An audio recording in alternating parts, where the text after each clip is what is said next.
Okay, so I might just get started now, and of course, I'll just keep an eye on it if anyone joins a little bit later. Before we get started with the presentation on how to use the AMDI app, I just want to acknowledge the Whadjuk Noongar Boodja as the traditional custodians of the land, seas, and waterways on which I'm presenting from today here in Perth. I want to pay my respects to their elders past, present, and emerging, and I would like to acknowledge that this land, which we benefit from occupying, was stolen and that sovereignty was never ceded. So for everyone, my name is Lincoln. I'm a project officer at Tangaroa Blue Foundation, and Tangaroa Blue Foundation is the organization that runs the Australian Marine Debris Initiative, or AMDI. And I wanted to give my apologies from Jody Jones. She's our database manager who was originally planning to present this, but unfortunately she wasn't available today. So if anyone does have any questions or there's something that I'm not able to answer, please let me know and I can reach out to Jody and get back to you. So this presentation is part of our project called Reef Clean, where we work with the Australian government through their Reef Trust program. And all of these amazing partners on the screen here to remove and prevent marine debris along the Great Barrier Reef region. So this program launched in early 2019 and runs until 2023. And basically all we want to do is do our best to keep it clean and beautiful for humans and animals now and for generations to come. So who is Tangaroa Blue Foundation? For those of you that don't know, we're an Australian-wide not-for-profit organization that's dedicated to the removal and prevention of marine debris, one of the main environmental issues worldwide, one of the major environmental issues worldwide. Tangaroa Blue Foundation was launched in Western Australia in 2004 by our CEO, Haiti, and since then it's expanded and grown across Australia. In Maori and Polynesian mythology, Tangaroa is the god of the ocean and believes that if you look after me, I'll look after you, which is basically how we get our Tangaroa motto, which is if all we do is clean up, that's all we'll ever do. So to assist in solving the problem, we created the Australian Marine Debris Initiative, AMDI, which is a nationwide framework addressing marine debris via data collection. And just a reminder for anyone who's just joined, if you have any questions throughout the presentation, feel free to just jump in and ask, and I'll answer them then. So AMDI is our nationwide framework addressing marine debris, and it's an on-ground network of volunteers, communities, organizations, and partners that contribute data from rubbish collection at beach and river cleanups, and they contribute this data to the AMDI database, and then we work on solutions to stop the flow of litter at the source. So we help communities look after the coastal environment by providing resources and support programs. And we have an ongoing circulation, as you can see in this image here. So we do the cleanup, the beach river cleanups. At the cleanup, we sort, count, and then weigh the debris we've collected. Then the data gets collected and analyzed, basically what we're finding, where are we finding it, what activities are happening in the area, where it could be coming from, and then what we want to do is how can we stop it at the source? And that's where we come into our source reduction plans and collaborations with partners internationally, nationally, federal, state, local, industrial levels. So anyone can be involved, but ideally we want to stop this pollution at the source so that it doesn't have a chance to enter the environment. And then we continue cleanups and data collection to monitor the changes once our source reduction plans are implemented. So we have over 1,500 contributors to the AMDI database, and those include communities, schools, industries, government agencies, and individuals. And to date, some of our stats that we have here, we have over 21.5 million items entered into the database. We have 683,000 volunteer hours, 4,358 cleanup sites, 29,705 cleanup events. And basically, if you look at volunteer hours, we have the standard pay that would be just over $41 an hour. And if you multiply that by how many volunteer hours people have contributed, that's more than $28 million in volunteer hours contributing to the health of our environment. And this economic contribution is huge and one that the government could not afford to do at the scale that we're doing. So we're so grateful for all of our partners and individuals that contribute to our database and do this work to help keep the environment clean. And as I mentioned, AMDI is a program that provides a platform for everyone to contribute to and use. And this is important because, as I mentioned, tackling marine debris is a challenge that's being addressed on both national and international levels. Specifically, for those of you who've heard, the United Nations came up with a number of sustainable development goals.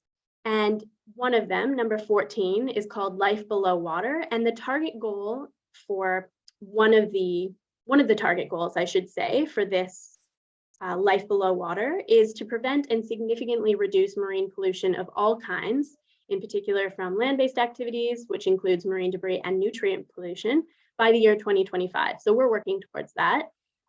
Australia is working towards it in general. They've created a circular economy plan at both federal and state levels and have been implementing changes for the past number of years to try and reduce our marine pollution. So one of the ways that Tangaroa is working to help achieve these goals is through our source reduction plans. So when we collect all of that data, it gets entered into the database, and then we can see what some of the biggest contributors are to marine debris that we collect in these cleanups. So this can help us address the debris item at the source and ideally stop it. So one of our industrial scale source reduction plans is Operation Clean Sweep. And this program aims to make zero pellet loss as their goal. It's free for industry members to sign up to, and it instructs them on how to implement the program in their company specifically. So for those of you that don't know, plastic resin pellets are the feedstock for the plastic industry, and thus they're the basis for all of the plastic products that we use. During manufacturing and transport, these pellets can be lost to the environment through spills or just in general, and sometimes these aren't cleaned up. So these small pellets can accumulate toxins as they enter the environment, float through seawater, and because they're so small, they can often resemble fish eggs. So they can be consumed by marine life and seabirds, which can cause internal blockages, as well as any toxins that have been picked up on the pellets to be entering into the animal's bloodstream or system, which is obviously not very healthy. So by participating in the program, companies are reducing the cost around the loss of the product. It improves their workplace safety, and it achieves our environmental and sustainability goals. So it's a great one to recommend to anyone you might know. Other source reduction plans specifically along the Great Barrier Reef and part of our Reef Clean program are these ones here in the slide. So we've got plans to tackle some of the most common items that have been found along the coast of the Great Barrier Reef, including cigarette butts, fishing tackle, coffee cup lids, dog poo bags, and educational signage. Just on littering in general, it still does seem to be something that educational awareness really helps tackle people to reduce their littering. So as I said, all of these source reduction plans are based off the data from the AMDI database. So everyone, our community partners, organizations have collected and entered this data using our app. And this app is available on Android and Apple operating systems or through our web platforms. There's like 3 admin people.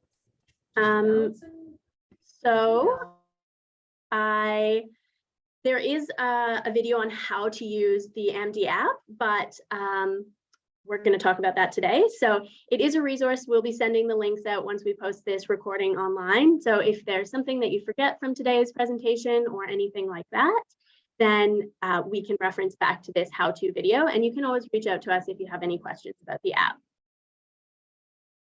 Some of the other resources that we've created on our website a lot of different resources in instructional guides on how to conduct your own cleanup, how to stay safe conducting cleanups, how to sort and count the debris, and then of course how to enter it into the database. So in this slide, you can see our marine debris identification manual, which includes our manual data collection sheets, which if you don't have the app, you can use and then send to us, how to record the info, sorting, counting, and it includes a number of different photos of typical items that you might find. So if you do have something, you can refer back to photos if you can identify it yourself, and that can be quite handy. I know that we have a number of these printed out as copies for us to take on our regular cleanups. So if you are doing regular cleanups, you can always consider doing that. It is nice and handy.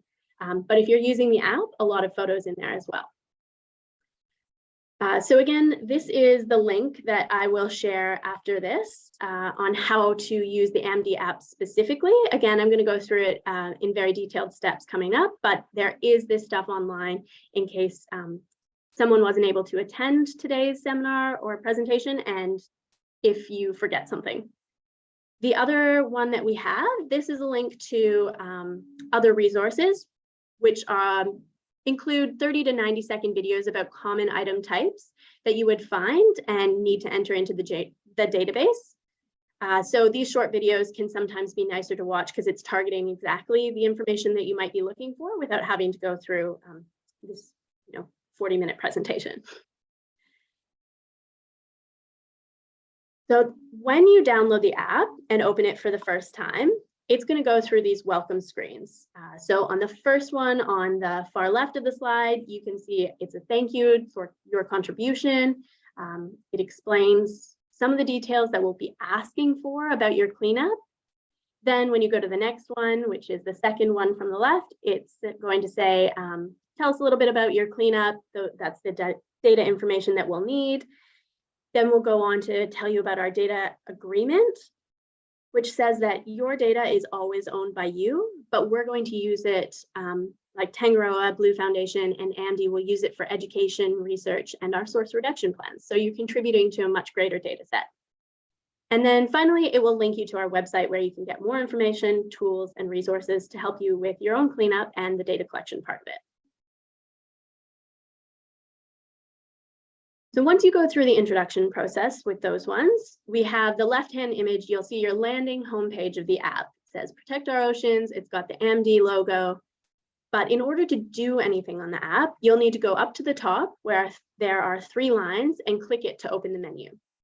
Once you click it, you'll move into the screenshot that's in the center of the screen, and you can see the menu items available. So you'll see that there's home, start a cleanup, upload a cleanup, partners, settings, and login.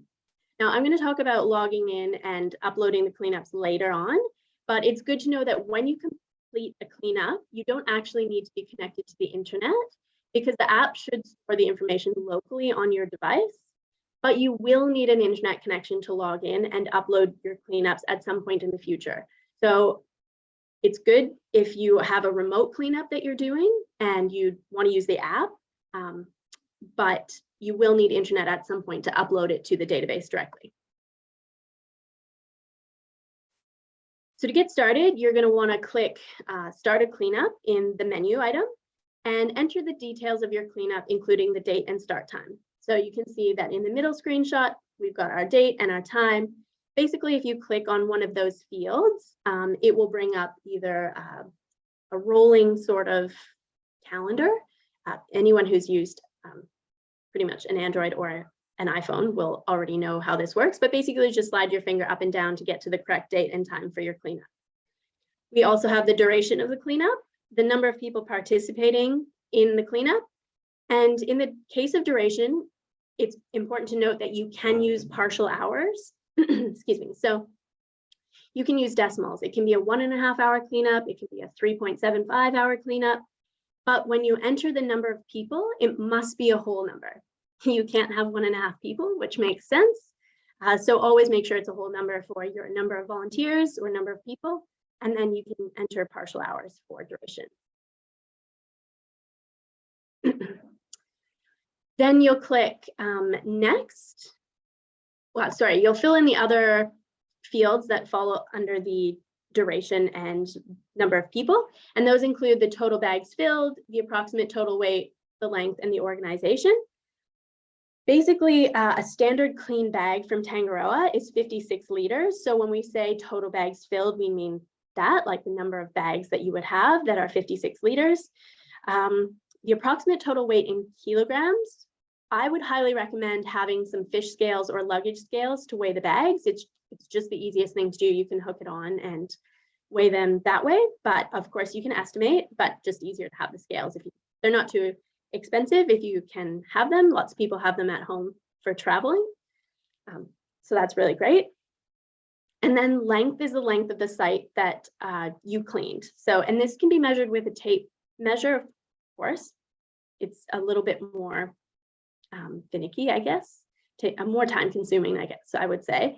But you can also do it on Google Earth. So if anyone hasn't done it on Google Earth and has any questions, feel free to reach out or ask me now. It's quite easy. You just go to Google Earth and they have a little measuring tool, and you drop it where you start and how far you went, and it gives you however many meters. The other one that we have is organizations. It doesn't need to be filled in, but it can include schools, councils, NGOs, and then we can also include companies who do corporate cleanups with us or who you might be working with. And you can enter multiple organizations in the same field, but just separate them with a comma. And then once you've filled all of that out, you can click next at the bottom of the screen.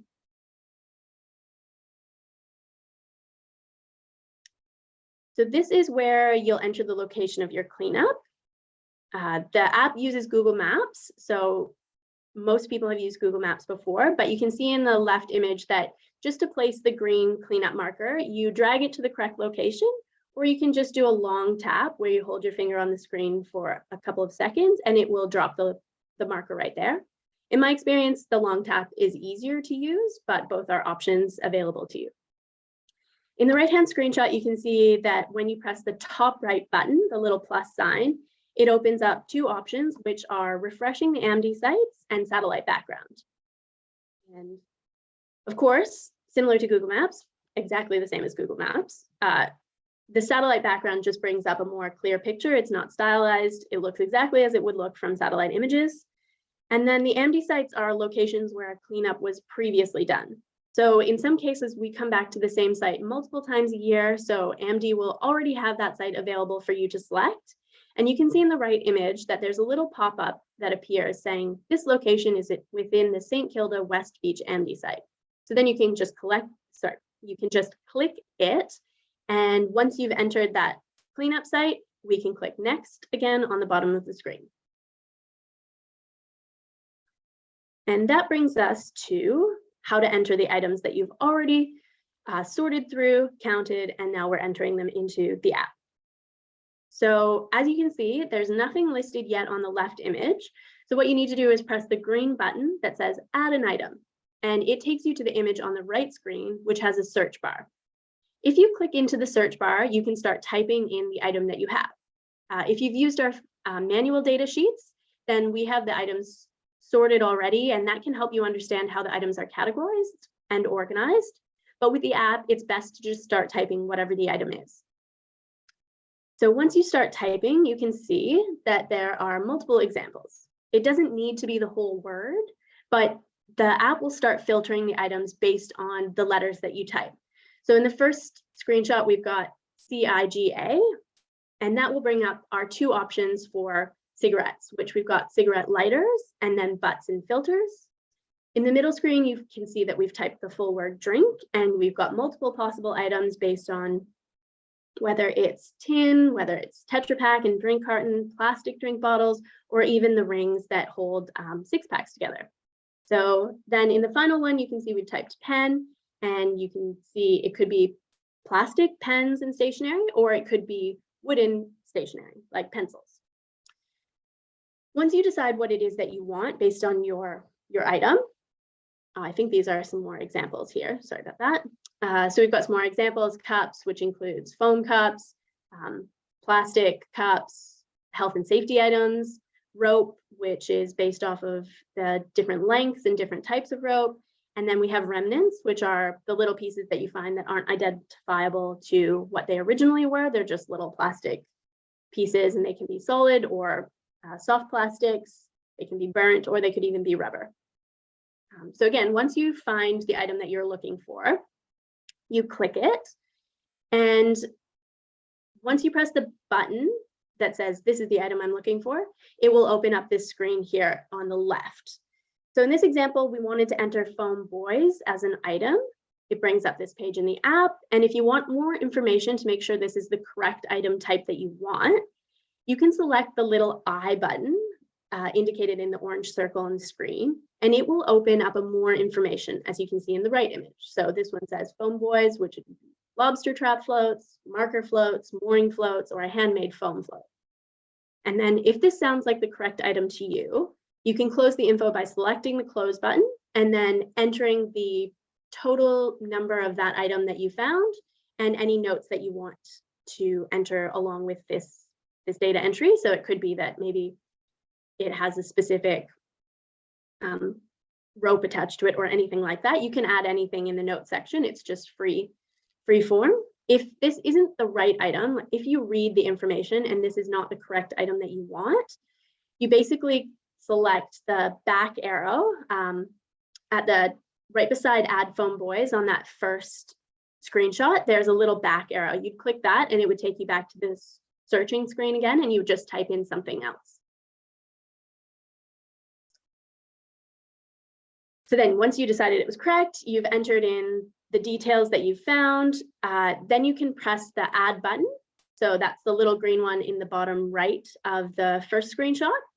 And once that's entered, it will appear in your cleanup items list in the second image. So again, we've added plastic remnants in this example, and we can see there's one of them, and that's what it would look like on your list. Then you could continue to add the next item, which you click the green add an item button, start typing, and continue going that way.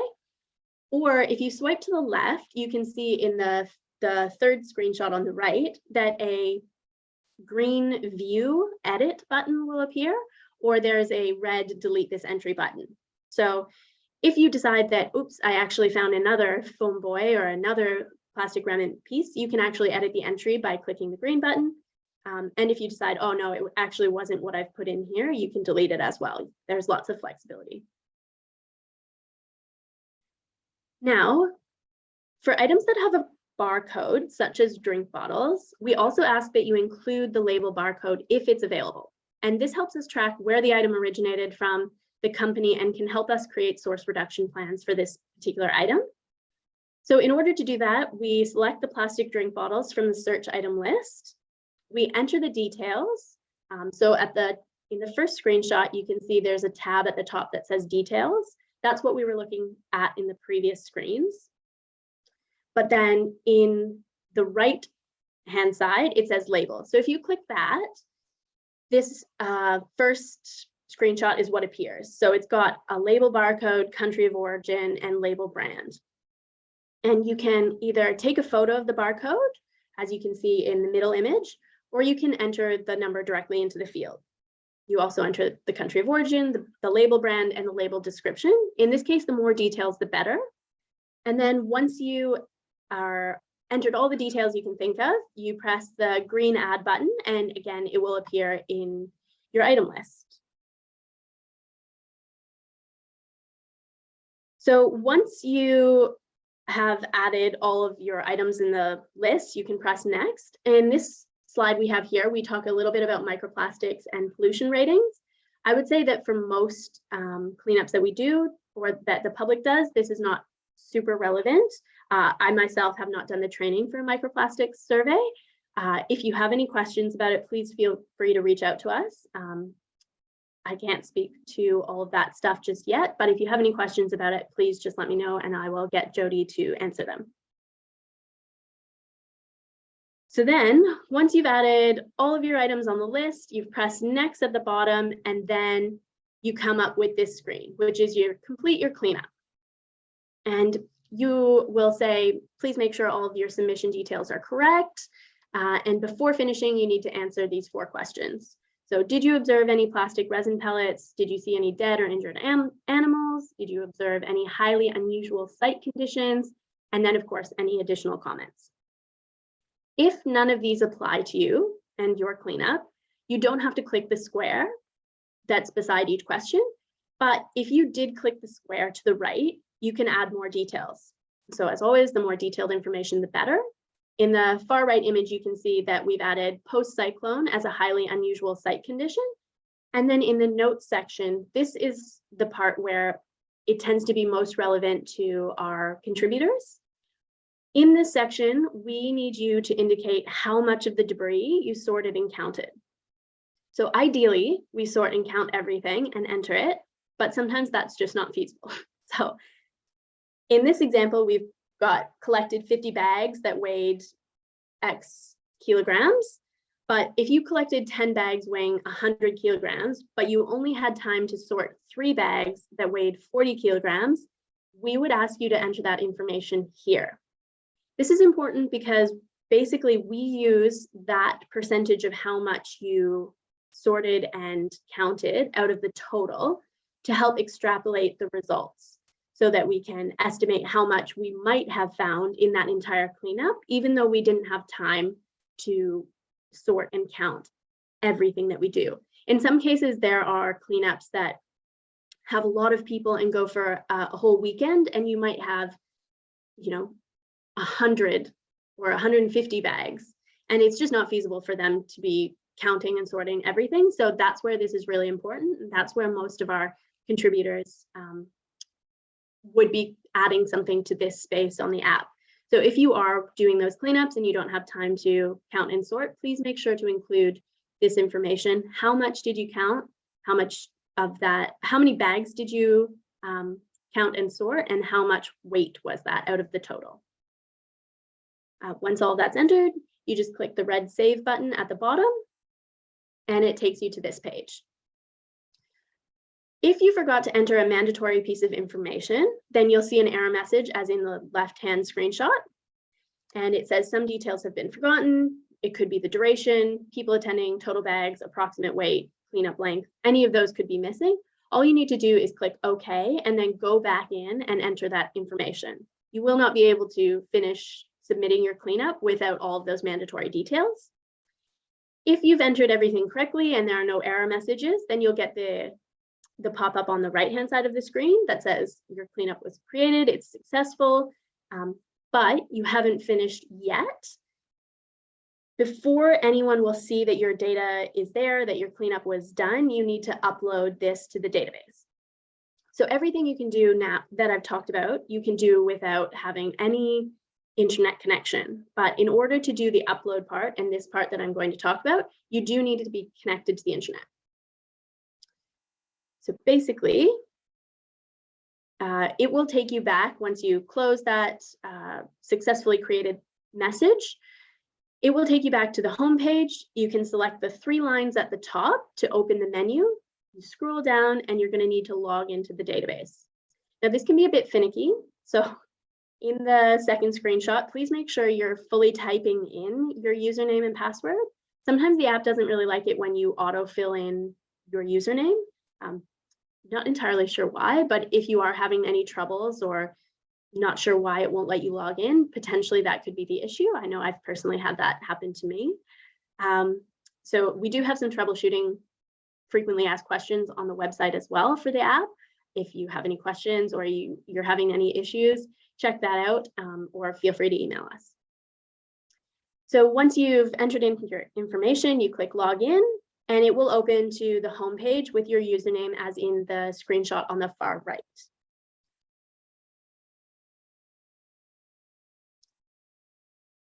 Then you need to click the menu button again, which is that top 3 lines in the top left, and you'll select Upload Cleanups. And this is going to bring you to the middle screenshot. It'll show the cleanup that you just recorded with the details of the total items, the weight, and the location in the queue.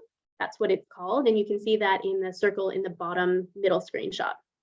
So this is your cleanup that's queued up. It's all done, but it still needs to be uploaded. So if you swipe that cleanup to the left, as you'll see in the far right screenshot, you'll see the buttons we've already seen, which are your red delete button, your green view button, and then you'll also see a new button that is blue, and that's our upload button. So you'll select that, and your cleanup will upload to the database. And what it looks like once it's uploaded, it'll take you back to the queued page and there will be no cleanup there. It says no cleanups, create cleanup by clicking on the create button in the side menu, as in the left-hand screenshot there. But if you click the uploaded button in the bottom right of the page, as in the second screenshot, you'll see your cleanup, and you can see now that it actually has an ID code associated with it. So in this case, it's cleanup ID 14173 and 14174. And that's it. You know it's uploaded to the database. That's its ID code that's in there. So you've successfully completed your cleanup, you've uploaded the data to the AMDI database, and you've contributed to almost 2 decades of data on marine debris in Australia. So a big congratulations. So this was our app. If you don't use the app, you can also use our online web platform, and that's what this looks like here. This is the landing page, and it follows pretty much the exact same process as the app, just their buttons are in slightly different places. So as you can see across the top of that image, we've got the welcome, which is the landing page, your submit data, and then your access data. So you can just follow that through if you go to submit data, and has all the same questions and basically the same search function, which if you find it easier, you can do it online, but the app has been pretty good. I also like to keep a physical copy of the data sheets just as a backup, but you definitely don't have to do that. It's just something that I try and make sure I do, just because I worry about losing the data, but not everyone does that. So it's just an option as well. Basically, thank you so much for listening for those of you who are here. And I'd be happy to answer any questions that you have about our app or any cleanup questions or anything at all in general. Thank you.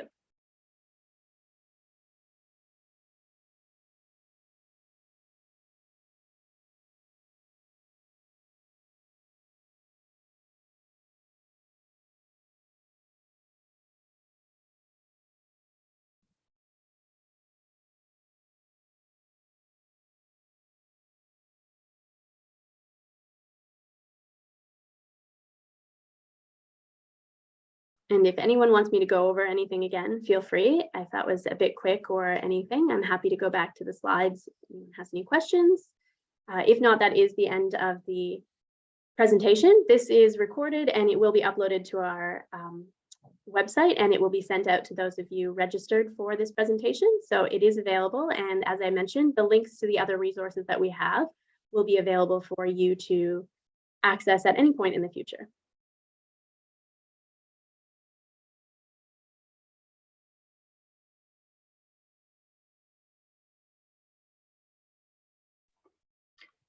Thanks, Lincoln. Thanks. Thank you. Bye-bye. Thanks. Bye.